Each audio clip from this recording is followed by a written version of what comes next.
এবার যে খবরে নজর রাখবো, নিউ টাউনে আগুন, একটি সংস্থার পরিত্যক্ত জায়গায় আগুন, ভিতরে লোহা কাটার কাজ চলছিল আর সেই সময় আগুন লাগে বলে অনুমান। প্রচুর শোলা মজুদ থাকায় আগুন ছড়িয়ে পড়ে। যে ছবি আপনারা দেখছেন, নিউ টাউনে একটি সংস্থার পরিত্যক্ত যে জায়গা সেখানে আগুন লাগে। অনুপ চক্রবর্তী জানাতে পারবেন in detail. Anup, Newtown eco পার্কের কাছে মূলত উল্টো দিকে একটি পরিত্যক্ত জায়গার কোম্পানি, সেখানে প্রচুর পরিমাণে দাহ্য পদার্থ মজুত করা ছিল, সোলা যেমন মজুত করা ছিল, প্রচুর শুকনো গাছ থেকে শুরু করে কাঁচা গাছ ছিল এবং সেখানে কিন্তু যখন লোহা কাটার কাজ চলছিল সেখানে আগুনের ফুলকি ছিটকে আগুন লাগার কিন্তু ভয়াবহ ঘটনা ঘটে। ইতিমধ্যে দমকলের 4টি ইঞ্জিন, আরো 2টি ইঞ্জিন ঘটনাস্থলে পৌঁছেছে। ইতিমধ্যে আগুন নিয়ন্ত্রণে আনার চেষ্টা করছে এবং ভিতরে প্রচুর পরিমাণে সোলা এবং কেমিক্যাল জাতীয় জিনিস মজুত থাকার জন্য আগুন কিন্তু ভয়াবহ আকার নেয়। দমকল কর্মীরা চারদিক থেকে জল দিয়ে ইতিমধ্যে আগুন আয়ত্ত করার চেষ্টা করছে, যদিও মনে করছে যে আশেপাশে কোনো বস্তি বা কোনো কিছু বাড়ি না থাকার জন্য বড় কোনো দুর্ঘটনা ঘটবে না, কিন্তু চারপাশ দিয়ে জল দিয়ে ইতিমধ্যে আগুন আয়ত্তে আনার চেষ্টা করছে দমকল আধিকারিকরা। ওকে। আর এবার প্রতারণায় গ্রেপ্তার অর্থনীতি শিক্ষক, নারকেলডাঙ্গার বাসিন্দার ৭৯ লাখ টাকা চোর। মুম্বাই ক্রাইম ব্রাঞ্চের নাম করে পুলিশ সেজে প্রতারণা। গুজরাতের রাজকোট থেকে ধৃত অর্থনীতি শিক্ষক গ্রেপ্তার। অর্থনীতি শিক্ষকের ছাত্র এবং এক ব্যবসায়ী।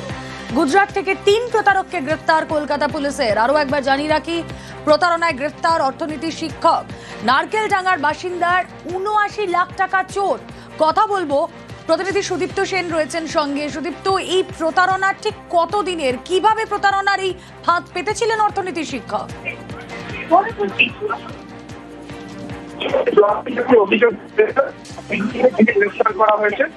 তোমার অডিও ক্লিয়ার নয় সুদীপ্ত, আরো একবার জানিয়ে রাখি আমাদের দর্শকদের, প্রতারণায় গ্রেপ্তার অর্থনীতির শিক্ষক, নারকেলডাঙ্গার বাসিন্দার থেকে ৭৯ লাখ টাকা হাতিয়েছেন তিনি।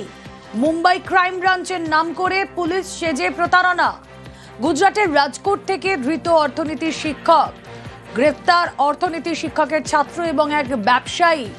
কিভাবে মুম্বাই ক্রাইম ব্রাঞ্চের নাম করে পুলিশ সেজে এই প্রতারণার ফাঁদ পেতেছিলেন অর্থনীতির শিক্ষক অভিযুক্ত, জানবো।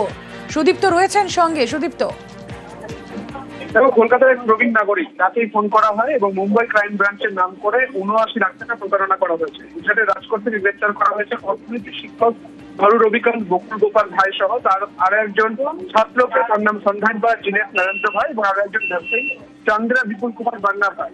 এখন যেটা দেখা যাচ্ছে এবং যে অভিযোগ ছিল কলকাতার প্রবীণ নাগরিকের, যে প্রথমে তাকে ফোন করা হয়েছে নাম করে ফোন করা হয়েছিল এবং বলা হয়েছিল তার যে ব্যাংক থেকে যে ট্রানজাকশন হয়েছে তা বিভিন্ন অপরাধীদের কাছে গিয়েছে, তার যে বাকি ব্যাংকের অর্থ রয়েছে তা তাদেরকে দিতে হবে এবং আরবিআই এর এক নির্দিষ্ট ডিপার্টমেন্টের নাম করে সেখানে ঘটনার কথা বলা হয়েছে। সেই মতো একটি অ্যাকাউন্ট নাম্বারও দেওয়া হয় এবং তারপরে ৭৯ লাখ টাকা ট্রান্সফার করা হয় ওই প্রবীণ নাগরিকের পক্ষ থেকে, এবং যেটা জানা যায় যে পুরোটাই প্রতারণা ছিল। এবং পরবর্তী ক্ষেত্রে অভিযোগ দায়ের হলে পরে কলকাতা পুলিশের সাইবার ক্রাইম ব্রাঞ্চ গুজরাটে যায় এবং গুজরাট পুলিশের সঙ্গে কথা বলেন এবং তারপরে কিন্তু ৩ জনকে গ্রেফতার করা হয়েছে। ওদেরকে ১৪ দিনের চিঠি দেওয়া হয়েছে। ওকে। মোহাম্মদ সৌরভকে ব্যাংশাল আদালতে পেশ পুলিশের। মাস ৬ আগে তিহার জেল থেকে প্যারোলে মুক্তি, আর তারপর থেকেই গা ঢাকা নানা জায়গায়। কলকাতার একাধিক জায়গায় আত্মগোপন করেও শেষ রক্ষা হলো না। গতকালই ধৃত মোহাম্মদ সৌরভকে ব্যাংশাল আদালতে পেশ পুলিশের। কলকাতা দিল্লি পুলিশের যৌথ অভিযানে পাকড়াও মোহাম্মদ সৌরভ। ৬ মাস আগে প্যারোলে মুক্তি, আর তারপরই কলকাতায় গা ঢাকা দিয়েছিল মোহাম্মদ সৌরভ।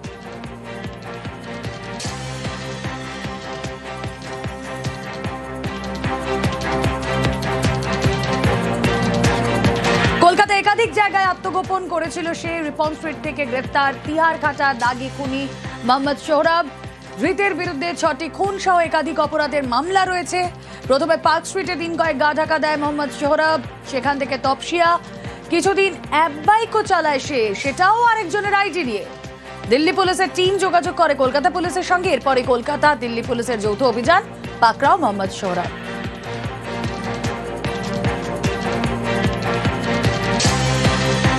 আর এবার দেখুন প্রতারণার এক অন্য ফাঁদ। চিটফান্ড খুলে কোটি কোটি টাকার প্রতারণা। ২ বছর ধরে অফিস খুলে দেদার জালিয়াতি। হুগলির চুঁচুড়ার খাদিনা মোড়ের ঘটনা। ট্রেডিং এ অল্প সময় বেশি মুনাফার ফাঁদ। মাসে ৪ থেকে ১২% সুদের প্রতিশ্রুতি। আর এই ফাঁদে পা দিয়েই সর্বশান্ত বহু মানুষ। হুগলি, বর্ধমান সহ বিভিন্ন জেলার বাসিন্দা তারা প্রতারিত। কিভাবে চিটফান্ড খুলে কোটি কোটি টাকার প্রতারণা হলো এতদিন ধরে? সোমনাথ রয়েছেন সঙ্গে। সোমনাথ, হ্যাঁ দেখো, এই যে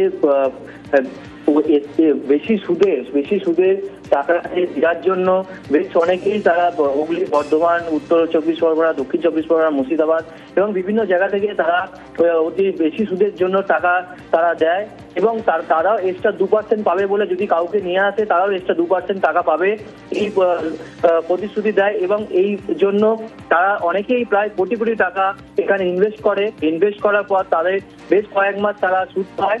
তারপর থেকেই তারা কোনো টাকা পায় না। টাকা না পাওয়ার জন্য তারা দীর্ঘবার যোগাযোগ করে, যে কর্ণধার রয়েছে তুষারকান্তি মণ্ডলের সাথে যোগাযোগ করে এবং যোগাযোগ করার পর তারা আশ্বাস দেয় যে একটু ব্যাংকের সমস্যা আছে, সেই সমস্যার কারণে টাকা ঢুকছে না।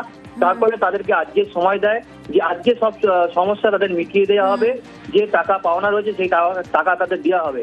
তারা যখন খাদিনা মোড়ে যে অফিস আছে সেই অফিসে তারা মেন অফিসে তারা আসে, এসে দেখে তাদের তালাবন্ধ এবং যে কর্ণধার রয়েছে তাকে। এরা হচ্ছে গিয়ে হেলথের পাশাপাশি পিছনে হচ্ছে ইনভেস্টমেন্টের কাজবাজ করতো। প্রথম আমাদেরকে সে বলা হতো যে 1 লাখ টাকা লাগালে 4,000 টাকা পাওয়া যাবে, মানে মান্থলি 4% করে পাওয়া যাবে। প্রথম একটা বছর ঠিকঠাকভাবে আমাদেরকে পেমেন্ট দিয়েছে। এর পাশাপাশি বলতো যে ফরেক্সে আমরা নতুন করে ইনভেস্ট শুরু করছি।